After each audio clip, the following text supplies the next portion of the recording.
आपको कोई पॉलिसी की खिलाफत करनी है, आप करिए, आपका पूर्णतः अधिकार है। लेकिन देश के प्रधानमंत्री को अगर आप गद्दार शब्द से संबोधित करोगे तो अभी की मौजूदा पीढ़ी और आने वाली पीढ़ी को ये इजीली एक्सेसिबल लगेगा कि आप इतने बड़े प्रधान को, जो देश को विश्व भर में रिप्रेजेंट करता है, उसे आप गद्दार कह सकते हो। कि राहुल गांधी को ना बिना शर्त माफ़ी मांग लेनी चाहिए। आप आने वाली पीढ़ी को बताइए कि अगर कोई गलत कार्य करता है तो उसके लिए लीगल एक्टिविटीज़ क्या है, लीगल तरीके क्या क्या है, कैसे उसे करना चाहिए। लेकिन उसे गद्दार शब्द से संबोधित करना आप देश के प्रधान को कर रहे हैं। आप कहीं ना कहीं विश्व पटल पर देश की छवि को खराब करने की कोशिश कर रहे हैं एक्चुअल में। तो अखिलेश यादव तो सदैव अपने कौम के नहीं हुए। तो क्या बताऊं, मुजफ्फरनगर में बुढ़ाना जिले के अंदर हमारी बहन बेटियां घर से बाहर नहीं निकल पाती थी, इतना क्राइम रेट था। राहुल गांधी प्रधानमंत्री और गृह मंत्री को तू तड़ाक की भाषा का इस्तेमाल करते करते गद्दार तक कह दिए। लेकिन आखिर क्या जनता उनके इस शब्द से उनके तरफ प्रभावित होती है? आखिर किस तरीके से इस बयान को देखा जा रहा है? क्योंकि जिस तरीके से उन्होंने कहा, सिर्फ गद्दार तक नहीं कहा। उनके कहने का मतलब सीधे सीधे यही था कि ये जो हमारे देश का लोकतंत्र है वो खतरे में है, हमारे देश का संविधान खतरे में है, और इन सब को खतरे में डालने वाला हमारे देश के गद्दार ये नेता प्रधानमंत्री नरेंद्र मोदी और गृह मंत्री अमित शाह हैं। लेकिन आखिर किस तरीके से इसको देखा जा रहा है? हमारे साथ कुछ यूथ है, वो बताएंगे कि आखिर उत्तर प्रदेश के चुनावी रण में क्या ये 2024 का जो लोकतंत्र को खतरा कहना विपक्ष को कहीं ना कहीं फायदा दिया? क्या उस पिच को तैयार किया जा रहा है, उस तरीके की तैयारी हो रही है? या फिर दूसरी तरफ अखिलेश यादव की अगर बात करें तो उन्होंने भी सीधे तौर पर आरक्षण को लेकर मुद्दा बना रहे हैं। आखिर यूथ कैसे देख रहा है? सर क्या नाम हुआ? मेरा नाम सुदीप है। कैसे देखते हो, मतलब प्रधानमंत्री को गद्दार कहना, गृह मंत्री को गद्दार कहना, लेकिन जिस तरीके से वो बयानबाजी कर रहे हैं उत्तर प्रदेश में, कैसे देखते हो आप लोग? ये बहुत शर्मनाक बात है हमारे लिए। गद्दार कह देना तो बहुत ख़त्म सा हो गया, लेकिन गद्दार जो एक शब्द है बहुत शर्मनाक वर्ड है हमारे हिंदुस्तान में। और किसी एक वरिष्ठ नेता को जो 2014 के बाद से सत्ता में बने हुए हैं, जिनको बनाया भारत के सहजीवी लोगों ने, जो दिमाग लेके बैठे हैं, अच्छे लोग हैं, उन्होंने 2014 के बाद से नरेंद्र मोदी जी को वजीर आज़म बना रखा है। लेकिन राहुल गांधी रायबरेली में होकर ये कह देते हैं कि वो एक गद्दार है, या आरएसएस आतंकवाद है, या फिर वो गद्दार है, या फिर होम मिनिस्ट्री, ये सब गद्दार। तो ये एकदम शर्मनाक बात है। हम समझते हैं कि राहुल गांधी जी अगर विपक्ष के भी नेता हैं तो उनको सीधा सीधा टारगेट करना चाहिए। उनकी जो हमारी जो खराब रणनीतियाँ हैं, या फिर कोई बैड डेवलपमेंट है, कुछ ऐसी चीज़ जो वाक्य में यूथ के लिए खराब है, लेकिन गद्दार कह देना, ये तो उनका कहने का मतलब है कि जिस तरीके से अमेरिका और ईरान का युद्ध चल रहा है, भारत में मोदी जी कह रहे हैं पेट्रोल डीजल बंद कर दिए पूरी तरीके से, तो ये कहीं ना कहीं, और खुद विदेश यात्रा पर निकल गए, जाके इटली में उधर चॉकलेट बांट रहे हैं। तो भारत में इस तरीके की स्थिति है, आर्थिक संकट है, तो ये जो क्राइसिस है ये आप लोगों ने, जनता ने नहीं देखा होगा, हमने नहीं देखा है। ऐसा आर्थिक क्राइसिस आया है भारत में और प्रधानमंत्री देश में है ही नहीं, तो हमारा संविधान खतरे में। कहीं ना कहीं उस बात को संविधान से कनेक्ट करने की कोशिश कर रहे हैं राहुल गांधी। हाथ में संविधान लेके चलना और ये कह देना कि संविधान खतरे में है, तो ये कोई बहुत बड़ा तो सीधा साधा कोई है नहीं कि भाई मैं बहुत ज़्यादा क्या नाम, बहुत दिमागदार आदमी हूँ, हाथ में बार बार संविधान लेके कह देना कि मोदी जी ने जला दिया, खराब कर दिया संविधान, ये कर दिया, वो कर दिया। संविधान के 4 पन्ने पढ़ो तो सही। जो संविधान जिसने बनाया है उनको तो तुमने कोई भारत रत्न दिया नहीं। लेकिन इस नैरेटिव का फायदा उनको लोकसभा चुनाव में हुआ है। यही अखिलेश यादव, राहुल गांधी मिलकर पूरा संविधान खतरे में है का नारा लगाए और 400 पार वाला बीजेपी का नैरेटिव पूरे तरीके से ध्वस्त हुआ। अब फिर से उत्तर प्रदेश में चुनाव से पहले इस तरीके से वो लेकर निकल रहे हैं कि संविधान खतरे में है, प्रधानमंत्री कॉम्प्रोमाइज है, गद्दार अब कह दिए, तू तड़ाक की भाषा का इस्तेमाल करते ही हैं। तो क्या इसका फायदा होगा? यूथ राहुल गांधी से कनेक्ट होगा? मैम बिल्कुल नहीं, मैं इस बात से बिल्कुल सहमत नहीं करता हूँ कि राहुल गांधी से कोई यूथ कनेक्टेड होगा। बिल्कुल भी नहीं होगा। इसलिए नहीं होगा कि अगर वो यूथ का सोचते तो वो यूथ के लिए काम करते। ठीक है, अगर मेरे को एक बात बताइए ना कि राहुल गांधी जी हमेशा यूथ और संविधान को हाथ में लेके चलते हैं। ठीक है, बाबा साहब भीमराव अम्बेडकर की किताब का उनकी फोटो लेके हाथ में चलते हैं। ना तो उनके पूर्वजों ने कहीं बाबा साहब का सम्मान करा है, ठीक है, ना तो उन्होंने संविधान का सम्मान करा है। वो कह रहे हैं कि प्रधानमंत्री नहीं कर रहे हैं, ना अम्बेडकर जी का कर रहे हैं, ना संविधान का कर रहे हैं, ना देश का कर रहे हैं, ना लोकतंत्र का कर रहे हैं, ना देश की जनता का कर रहे हैं। आपने कहा अम्बेडकर जी का नहीं कर रहे हैं, तो मैं ये बता देता हूँ कि जब सबसे पहले लोकसभा इलेक्शन हुए थे तब उन्हीं के जो जवाहरलाल नेहरू जी थे, उन्होंने ही अपने ही अम्बेडकर जी के ही एक सहायक को खड़ा करवाया था और उन्हीं के खिलाफ उन्हें हराया था मुंबई में। और 34 साल लग गए बाबा साहब को भारत रत्न लेने में। जीते जी इंदिरा गांधी ने तो ले लिया, जवाहरलाल नेहरू ने ले लिया, राजीव गांधी ने ले लिया, तो बाबा साहब को क्यों नहीं दिया भैया आपने? आपने हमेशा उनको लताड़ा एकदम पीछे करा है। एक नहीं 4 किताब ऐसी है पढ़ी है कि उसमें लिखा हुआ है कि भाई नेहरू ने हमेशा बाबा साहब को हमेशा पीछे रखा है, और मैं ये कह दूं कि मैं राहुल गांधी की तरह खड़ा और यहाँ पे बाबा साहब की फ़ोटो लेके और यहाँ पे प्रियंका वाड्रा खड़ी है, वो भी फ़ोटो ले खड़े, हम इनका सम्मान करते हैं। सम्मान आपके पूर्वजों ने तो करा नहीं, आप कर दोगे?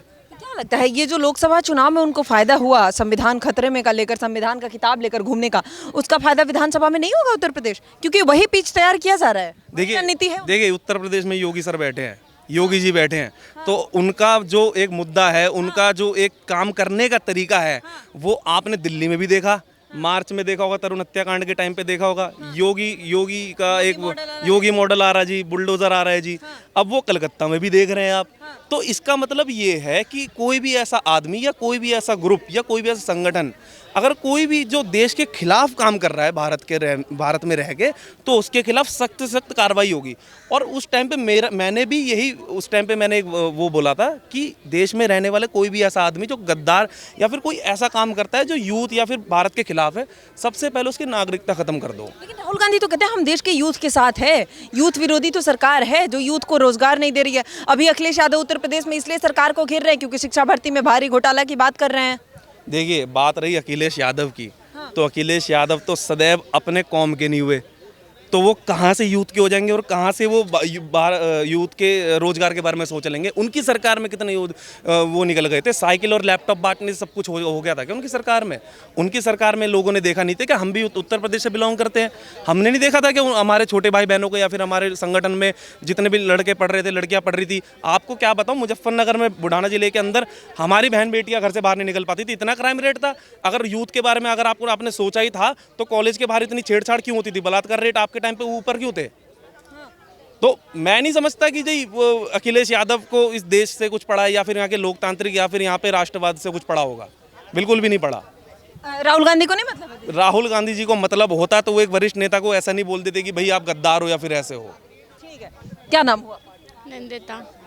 क्या लगता है मतलब यूथ कैसे देख रहा है जिस तरीके से राहुल गांधी खुद को यूथ कहते हैं और अब प्रधानमंत्री और गृह मंत्री के लिए जिस तरीके से कह रहे हैं गद्दार है, कैसे देखते हो आप लोग? उन्होंने बहुत ही गलत बोला नरेंद्र मोदी जी के बारे में, जो कि उनको नहीं बोलना चाहिए था। जब नरेंद्र मोदी कैसे प्रधानमंत्री हैं? वो अच्छे हैं, एटलीस्ट वो बहुत काम कर रहे हैं इंडिया के लिए, बट राहुल गांधी जी को ऐसा नहीं बोलना चाहिए था उनके बारे में। उत्तर प्रदेश में ये चुनाव की तैयारी की जा रही है, उत्तर प्रदेश में अगले साल चुनाव भी है, तो वहाँ पे ये स्टेटमेंट देना कहीं ना कहीं 2027 के चुनाव को प्रभावित करने के लिए जो किया जा रहा है या जनता को अपनी तरफ करने के लिए, क्या लगता है योगी जी के सामने राहुल गांधी को ऐसे स्टेटमेंट देने के बाद जनता उनके साथ होगी? खास करके मैं यूथ, अगर आप लोग हो तो यूथ की बात। नहीं, मुझे नहीं लगता, बिल्कुल भी नहीं होगी, साथ होना भी नहीं चाहिए उनको।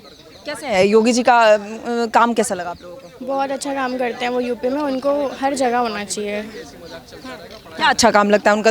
योगी जी का 2 अच्छा काम बताऊं तो क्या बोलोगे? एक तो वो गर्ल्स के लिए प्रोटेक्शन बहुत अच्छी है उनकी, बहुत सारी चीज़ें जो वो बहुत अच्छा करते हैं, मतलब ट्रस्टवर्दी हैं वो, उन पे हम ट्रस्टवर्दी हैं, मतलब योगी जी ट्रस्टवर्दी हैं। लेकिन देश के प्रधानमंत्री और गृह मंत्री के लिए इस तरीके का स्टेटमेंट देना, लोकतंत्र को, संविधान को खतरे में बताना राहुल गांधी का 2024 के लोकसभा चुनाव में हमने देखा कि कारगर हुआ। अब फिर से उसी पीच पर विधानसभा चुनाव की तैयारी कर रहे हैं राहुल गांधी। क्या गलत है? लगता है कि वो संविधान खतरे में जो नारा लगाते हैं, फिर से एक बार संविधान की बुक लेकर उत्तर प्रदेश में निकल गए, उसका फायदा होगा उत्तर प्रदेश में राहुल गांधी को? पॉलिटिकल अड्डा के माध्यम से मैं बताना चाहता हूँ, आने वाले बीते सालों में जब तक राहुल गांधी जीवित है तब तक उसकी देश की संसद में सीट पक्की है, लेकिन विपक्ष में। कभी भी वो सत्ता में नहीं आ सकता। अगर उसका कोई विजन या मिशन है देश का प्रधानमंत्री बनने का, तो मेरे ख्याल से वो बालक बुद्धि है। उसे राहुल गांधी जब ऐसे स्टेटमेंट दे देते हैं तो बीजेपी वाले के लिए ज़्यादा फायदा हो जाता है, बीजेपी वाले खुश हो जाते हैं। बिल्कुल खुश हो जाते हैं, हम भी खुश हो जाते हैं। एक और आ गया व्यक्ति और प्रॉफिट पहुंचाने के लिए। देखिए इस देश में ना जो वोटिंग जो चुनाव है वो फॉलोअर्स से नहीं चलता कि किसके फॉलोअर्स बढ़ गए तो वो नया नेता बन गया।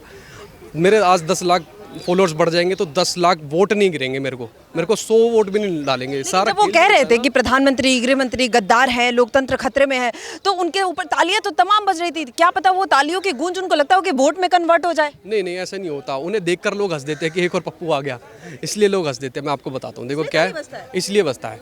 अब मैं बताता हूँ, और भी सुनते जाइए आप। देखिए अगर आपको किसी गवर्नमेंट की कोई नीति की खिलाफत करनी है, आप करिए, आपकी अभिव्यक्ति की आज़ादी है, लोकतंत्र देश में आप रहते हैं। आपको कोई पॉलिसी की खिलाफत करनी है, आप करिए, आपका पूर्णतः अधिकार है। लेकिन देश के प्रधानमंत्री को अगर आप गद्दार शब्द से संबोधित करोगे अभी की मौजूदा पीढ़ी और आने वाली पीढ़ी को ये इजीली एक्सेसिबल लगेगा कि आप इतने बड़े प्रधान को जो देश को विश्व भर में रिप्रेजेंट करता है उसे आप गद्दार कह सकते हो। उसे इसके बाद आज तो राहुल गांधी ने गद्दार कहा, ना जाने उनके कमेंट बॉक्स में जाना कि नरेंद्र मोदी को जो हमारे देश को रिप्रेजेंट कर रहे हैं, हमारे प्रधान हैं, उन्हें ना जाने कितने कितने प्रकार की गाली गलौज की जा रही है। किसके कारण? सिर्फ और सिर्फ राहुल गांधी के कारण।